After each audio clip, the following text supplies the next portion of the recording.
ব্যক্তি না প্রতিষ্ঠান, আইন না বিধিমালা, কে এটাকে করবে?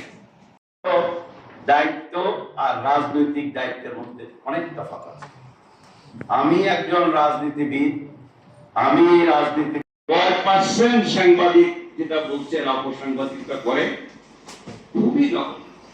তাহলে যারা মূলধারা সাংবাদিক বা যেই অর্থে মন্ত্রী মনে করেন আপনি সাংবাদিক, অবশ্যই আমি হয়তো আমাদের এখানে সীমাবদ্ধতার কথা আমার মানে কাউন্সিলের সেক্রেটারি মহোদয় বলতেন, ফাইন্যান্সিয়াল অ্যাসপেক্ট সম্পর্কে বলেছেন।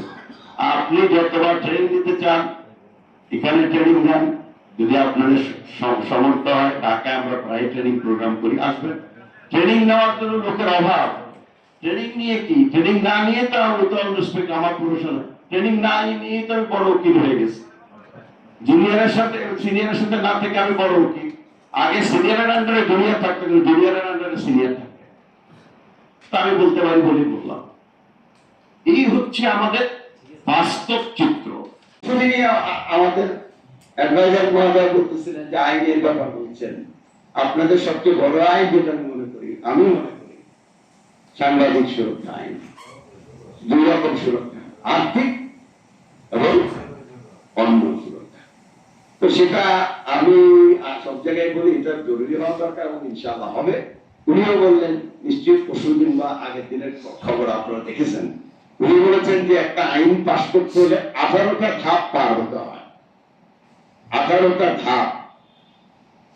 তো 18টা ধাপ পার হতে মনে করেন 18 দিন ধরে নিলাম, একেবারে কম। সেরকম যদি হতো তো বাংলাদেশ তো আজকে 53 বছর আমরা এখানে থাকতাম না। নীতিমালা, অপরাধ ও আইন সংশ্লিষ্ট নীতিমালা এবং সংবাদ উৎস সূত্র সংশ্লিষ্ট নীতিমালা।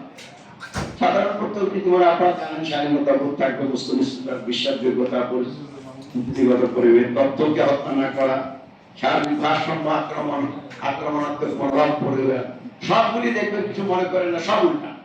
কিন্তু ইন্টারমিঙ্গেল পেশায় সেটাকে ঢোকাতে পারবেন না। পাস করেছি, পাবলিকটা আমি আসবো এখনই। আর যত কিছুই বলেন না কেন, প্রয়োজন আছে, ট্রেনিং এর প্রয়োজন নাই তা আমি বলবো না। তো ইয়াং জেনারেশনকে দোষ দিয়ে কোনো লাভ নাই। আপনার ছেলে কি বলে আপনাকে, বলে বাবা তোমার কথা সুন্দর সুন্দর কথা আর বড় বড় বড় কথা। এটা কেন বললাম,